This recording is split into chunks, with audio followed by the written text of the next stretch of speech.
بسم اللہ الرحمن الرحیم۔ نبی اکرم صلی اللہ علیہ وآلہ وسلم کی کھانے میں عادت مبارکہ۔ کبھی کبھی بھوک کے مارے اپنے پیٹ مبارک پر پتھر باندھتے تھے، جو موجود ہوتا وہ تناول فرماتے اور جو پاتے اس کو نہ ہٹاتے، اور حلال کھانے سے تکلف نہ فرماتے، اور اگر کھجور میسر ہو جاتی تو اس کو ہی نوش فرما لیا کرتے، اور اگر بھنا ہوا گوشت ملتا تو وہی کھا لیتے، اور اگر روٹی گیہوں یا جو کی ملتی اس کو کھا لیتے، اور اگر دودھ میسر ہو جاتا تو اسی پر اکتفا فرما لیا کرتے، اور اگر خربوزہ اور تر کھجوریں ملتی تو وہی کھا لیا کرتے۔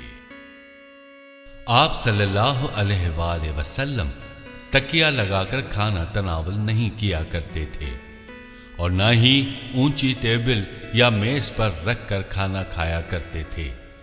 گیہوں کی روٹی سے زندگی بھر 3 دن مسلسل پیٹ نہیں بھرا، اور یہ امر مفلسی اور بخل کی وجہ سے نہ تھا، بلکہ نفس کو مطیع اور مغلوب رکھنے کے لیے تھا۔ نبی اکرم صلی اللہ علیہ وآلہ وسلم مریض کی عیادت فرماتے اور مریض کو تسلی کے کلمات اور ارشاد فرماتے، اور عام طور پر یہ جملہ ارشاد فرماتے، ترجمہ: کوئی بات نہیں، یہ بیماری انشاءاللہ گناہوں کا کفارہ بنے گا۔ آپ صلی اللہ علیہ وآلہ وسلم کے اخلاق کا یہ حال تھا کہ مدینہ منورہ کے آخری کنارے پر بھی کوئی بیمار کیوں نہ ہو، آپ اس کی عیادت فرمایا کرتے تھے۔ نبی اکرم صلی اللہ علیہ وآلہ وسلم جنازے کے ساتھ تشریف لے جاتے اور میت کو دفن کرنے کے بعد لوگوں کو تھوڑی دیر واعظ و نصیحت فرماتے، جس میں قبر آخرت کی باتیں فرماتے۔ اس کے بعد میت کے حق میں سوال و جواب میں آسانی کے لیے دعا فرماتے۔ نبی اکرم صلی اللہ علیہ وآلہ وسلم جب مزاح فرماتے تو بھی حقیقت ہی ہوتی تھی۔ آپ نے ایسے شخص کو جنت کے بیچ و بیچ میں گھر دلوانے کی خوشخبری سنائی ہے جو مزاح میں بھی جھوٹ نہ بولتا ہو۔ نبی اکرم صلی اللہ علیہ وآلہ وسلم گھر کے کام کاج خود کیا کرتے تھے، اپنے جوتے گانٹھتے، اپنے کپڑوں میں پیوند لگاتے، اپنے اور بھی گھر کے کام کیا کرتے، اور ازواج مطہرات کے ساتھ گوشت کاٹتے تھے۔ آپ صلی اللہ علیہ وآلہ وسلم کی تواضع سب سے زیادہ تھی اور وقار میں سب سے بڑھ کر تھی، تکبر کا شائبہ تک نہ تھا۔ جب بھی کہیں جانے کے لیے سوار ہوتے تو اپنے پیچھے اپنے غلام یا دوسرے شخص کو سوار کر لیتے تھے، جو سواری مل جاتی اس پر سوار ہو جاتے، کبھی گھوڑے پر، کبھی اونٹ پر، کبھی خچر پر، کبھی گدھے پر سوار ہو جاتے، اور کبھی پیدل جاتے۔ آپ صلی اللہ علیہ وآلہ وسلم فقیروں کے ساتھ بیٹھتے تھے، مساکین کو ساتھ کھلاتے تھے، جو لوگ اخلاق میں افضل ہوتے ان کا اکرام کرتے اور اہل شرف کے ساتھ سلوک کر کے ان کو خوش کرتے تھے، صلہ رحمی فرماتے، کسی پر ظلم نہ فرماتے، جو آپ کے سامنے عذر کرتا اس کا عذر قبول کر لیتے تھے۔ آپ صلی اللہ علیہ وآلہ وسلم سب سے زیادہ فصیح اور شیریں تقریر تھے، اور فرماتے کہ میں زیادہ فصیح ہوں، اور جنت کے لوگ جنت میں محمد صلی اللہ علیہ وآلہ وسلم کی بولی میں گفتگو کریں گے، اور آپ کم سخن نرم گفتار تھے، جب بولتے تو بہت کلام نہ فرماتے، آپ کی تقریر پروئے ہوئے موتیوں کی سی لڑی تھی۔ حضرت عائشہ فرماتی ہیں کہ آپ صلی اللہ علیہ وآلہ وسلم تمہاری طرح زیادہ گفتگو نہ فرماتے تھے، آپ کا کلام مختصر ہوتا تھا اور تم کس قدر اس کو پھیلاتے ہو۔ سب سے زیادہ مختصر کلام آپ صلی اللہ علیہ وآلہ وسلم کا تھا، اور اسی کو حضرت جبرائیل علیہ السلام آپ صلی اللہ علیہ وآلہ وسلم کے پاس لائے، اور باوجود اختصار کے جو چاہتے وہ جمع فرماتے۔ آپ کلمات جامعہ سے کلام فرماتے، نہ زیادتی ان میں تھی نہ کمی، گویا موتیوں کے دانوں کی طرح ایک دوسرے کے پیچھے چلے آ رہے ہیں، اور اثناء کلام میں کچھ توقف ہوتا تھا کہ سننے والے یاد کر لیں۔ آپ کی آواز بلند اور لہجہ سب سے اچھا تھا، سکوت بہت فرماتے اور بلا ضرورت لب مبارک گفتگو کے لیے نہ ہلاتے، نہ معقول لفظ زبان پر نہ لاتے، اور حالت رضا اور غضب میں سچ کے سوا اور کچھ نہ کہتے۔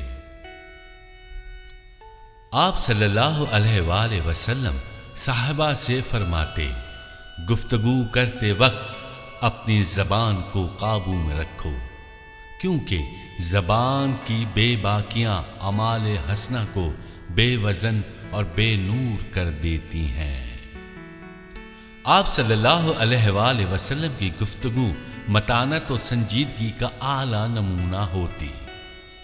گفتگو کے سلسلے میں آپ کا اصول تھا کہ اچھی گفتگو کرو ورنہ خاموش رہو۔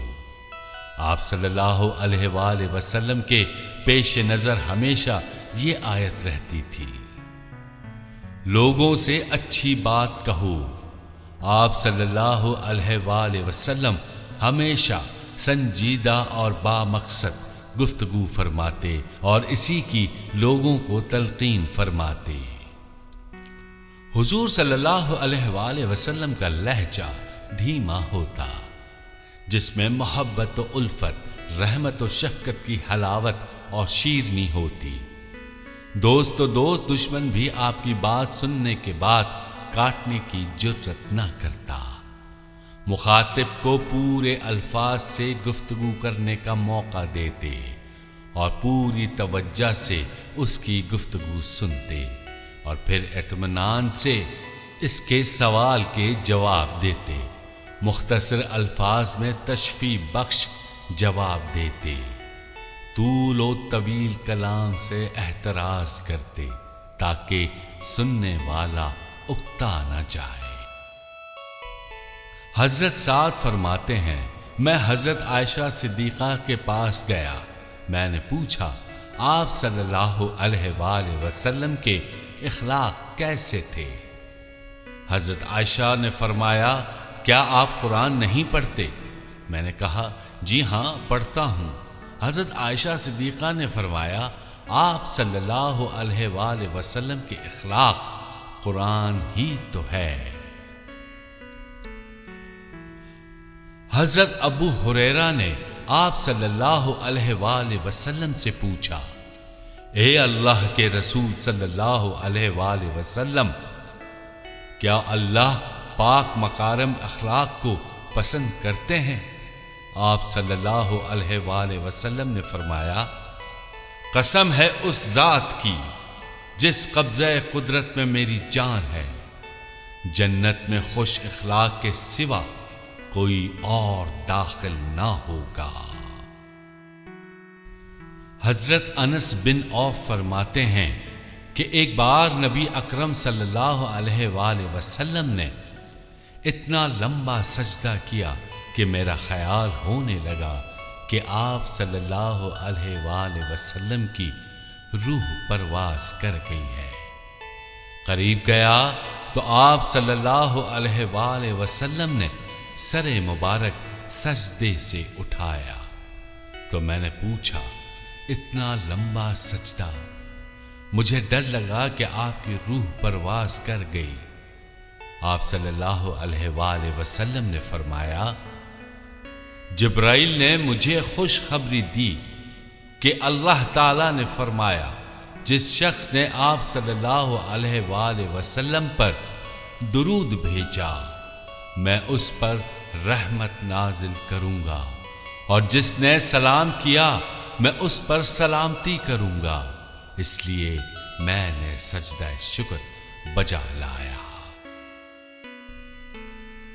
حضرت عائشہ بیان کرتی ہیں کہ آپ صلی اللہ علیہ وآلہ وسلم نے کبھی بھی پیٹ بھر کر کھانا نہیں کھایا، اور اکثر فاقے پر فاقہ کیے جاتے تھے۔ ایک اور روایت میں ہے، اماں عائشہ صدیقہ فرماتی ہیں کہ نبی اکرم صلی اللہ علیہ وآلہ وسلم کے گھر والے ایک مہینہ اسی طرح سے گزارتے کہ گھر میں آگ نہ سلگائی جاتی، اور ہمارا کھانا یہی ہوتا، کھجور اور پانی۔ آپ صلی اللہ علیہ وآلہ وسلم کسی کی برائی اور عیب میں شامل نہ ہوتے تھے۔ دوستوں سے فرماتے، میرے پاس کسی کی شکایت نہ کرو، میں چاہتا ہوں کہ جب دنیا سے جاؤں تو میرا دل سب کی طرف سے صاف ہو۔ آپ صلی اللہ علیہ وآلہ وسلم زیادہ تر مسکراتے تھے اور کبھی کبھی ہنستے تھے، البتہ آپ صلی اللہ علیہ وآلہ وسلم قہقہ نہیں لگاتے تھے۔